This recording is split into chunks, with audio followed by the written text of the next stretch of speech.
Listen to me. If there was a wise man who would ever think of this, they would say in order to be superior to the man, you've got to be the man. For I am the man himself.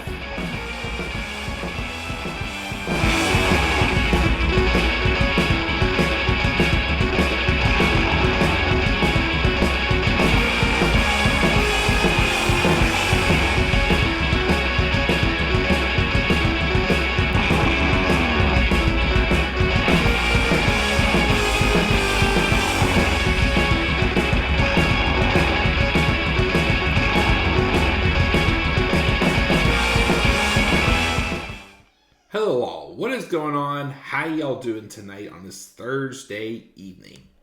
This is the Club with the Man 1993. We got a lot of content to catch up on. Starting off with some baseball news and a topic video that I wanted to address. I know this one is very old, it's about a month old, but we're going to address it. As last month, February 15th, MLB Commissioner Rob Manfred shared in the media that he currently does not plan to seek another term as MLB Commissioner once his term runs through end of January of 2029.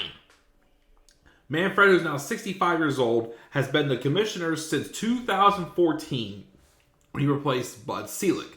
During that time, though, he has been incredibly unpopular among baseball fans, but has consistently received the approval of club owners.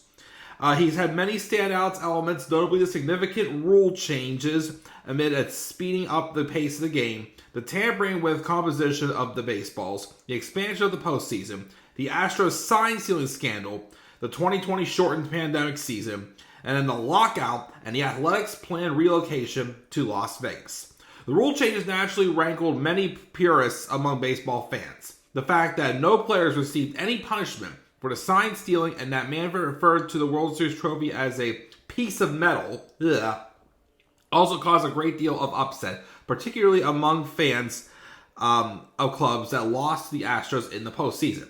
The ongoing relocation of the A's was clearly not popular to Oakland. The work stoppage, baseball's first since the 1994-95 strike, was not well received by those who wanted players to receive a larger chunk of baseball's revenue relative to the owners.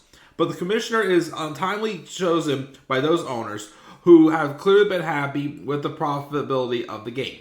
In July of 2023, Manfred was unanimously approved for another 5-year term with no reports that there was any hesitation or alternative path to considered for the role.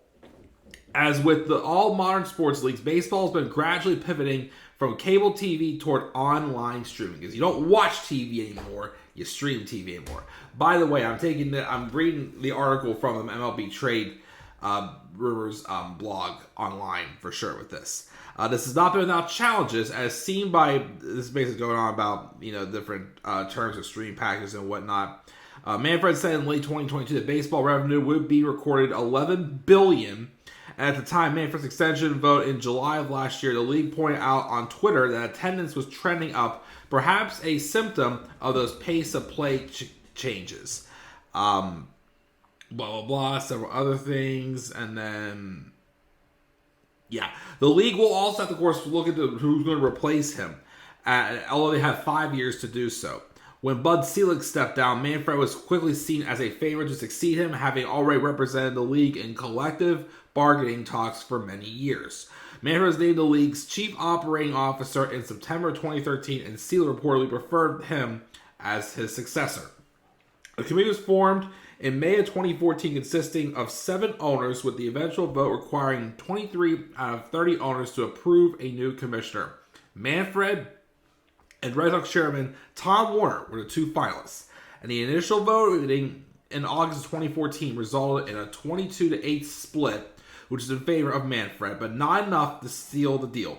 It eventually got over the line the next day. So, again, that was from the MLB Trade Rumors little website that I usually go to a lot to get my baseball news. Again, I've never been a person who has looked more into like the business side, So, like, I'm not really the best when it comes to addressing all that. I will say, of course, the fact that nobody really got punished for sign stealing. Well, despite the fact that AJ Hinch did lose his job as Astros manager. He's now with the Tigers. Carlos Beltran, who was supposed to manage the Mets, immediately got let go after that, which that was kind of a bummer. But yeah, nobody else got punished for it.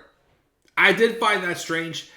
The whole thing, well, I mean, again, I don't understand the business part with, like, Oakland. Well, I'm not upset about the Athletics relocating to Vegas. Like, again, Vegas is honestly a more popular town. It's more needed of, like, baseball and football and, all the sports that are there. The Golden Knights is whatnot. I'm not upset about that. I know a lot of my Oakland fans aren't, but right across the bay, it's San Francisco. If you really want to go see baseball, go watch the Giants. Just my opinion. Of course, I don't want to offend any Oakland Athletics fans. Although, I mean, really, what's there to root for? They just had, like, one of the worst seasons.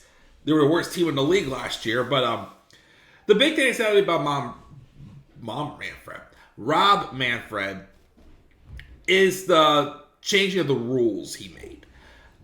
Some things he changed, like the designated hitter rule being universal. Although I do kind of miss having one league with the designated hitter, one league where the pitcher does get to bat, and you get a little pop here and there when you see like a pitcher hitting a home run or come up with like a big moment. Because they're like the unlikely source. It was kind of fun with that. And of course the double switch, where you could bring in a new pitcher, but also bring in a new player, and that player would bat in the pitcher's original spot. I always also that was kind of different with the game. I do though like that with the universal DH that every team has an extra hitter, and that does increase jobs for those who actually aren't being paid to hit baseballs, and pitchers who, for the most part, aren't being paid to hit baseballs. They're being paid to pitch. I understand, like, you only have so much time in between pitches or stepping out of the box. I'm not opposed to that.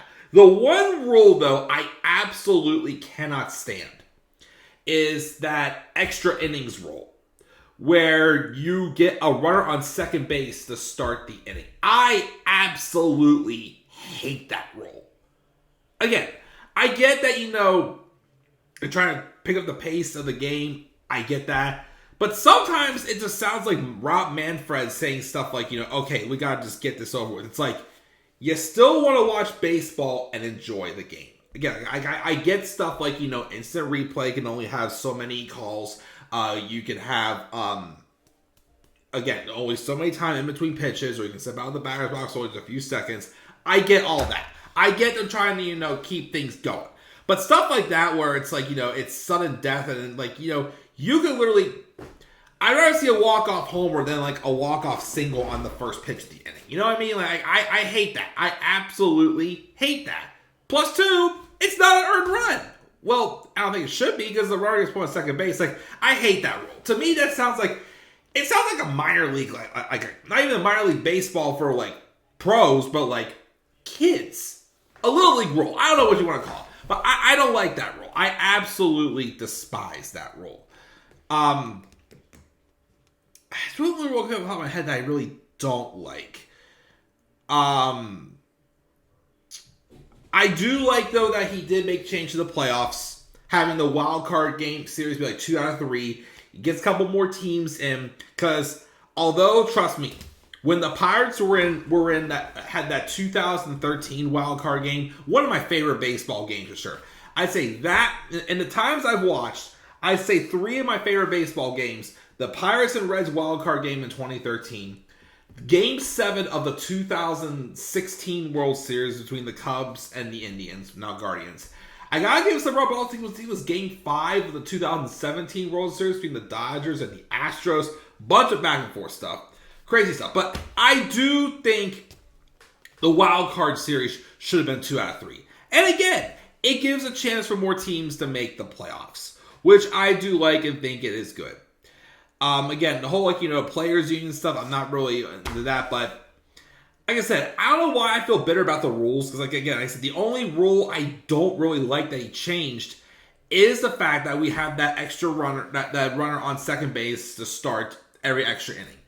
And I don't like that. I don't like that because I don't know. To me, it's like it just feels like it takes away from something special with the whole meaning behind extra innings. I feel like I don't know. It might just be me. It's just I guess the way he was expressing these new rules when they first happened.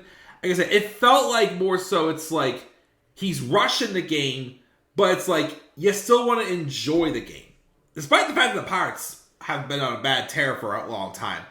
I still enjoy watching baseball. And I want to continue to enjoy it. But I don't want to feel like we're just like rushing through just to get through it. Like, no. I want to enjoy the moment when it happens. But yeah, Rob Manfred is going to be moving on. Like I said, I know he has not been the most popular commissioner. Like I said, a couple of little nitpicks. Like I said, mostly with some of the rules and whatnot and just the concept behind it. But we'll see what baseball does bring in next once his term expires in January of 2029. Do not rush that, though, please. Do not rush that. I don't want to be that old yet. But that's my thoughts, guys. What are your guys' thoughts on Rob Manfred as well, announcing he will not be seeking another term as commissioner when it ends in 2029? Leave your guys' thoughts down in the comments section below. And also, what do you think of his time as commissioner? Again, do you have your nitpicks about the rules or any of the business side? Like I said, I'm not really knowledge with the business side of things, but feel free to leave your guys' thoughts. Be civil, of course, down in the comments section below. And also be sure, as always, to slap a like on the video and subscribe for more content to come to my channel. Follow me on Twitter as well at The Club with the Man 93. You may also follow me on TikTok and Instagram at The Club with the Man 1993. And until then, guys, I'm checking out. I'll catch you guys all later. And do not forget, in order to be superior to the man, you've got to be the man. Also, as this video is being recorded, we are only 3 subscribers away from 2,000. That's right, 1,997. So please make sure you hit subscribe. The road to 2,000 subscribers is almost over. And do not forget, guys, for I am the man himself. And that is not just an opinion, my friends. That is a fact of life. Yeah!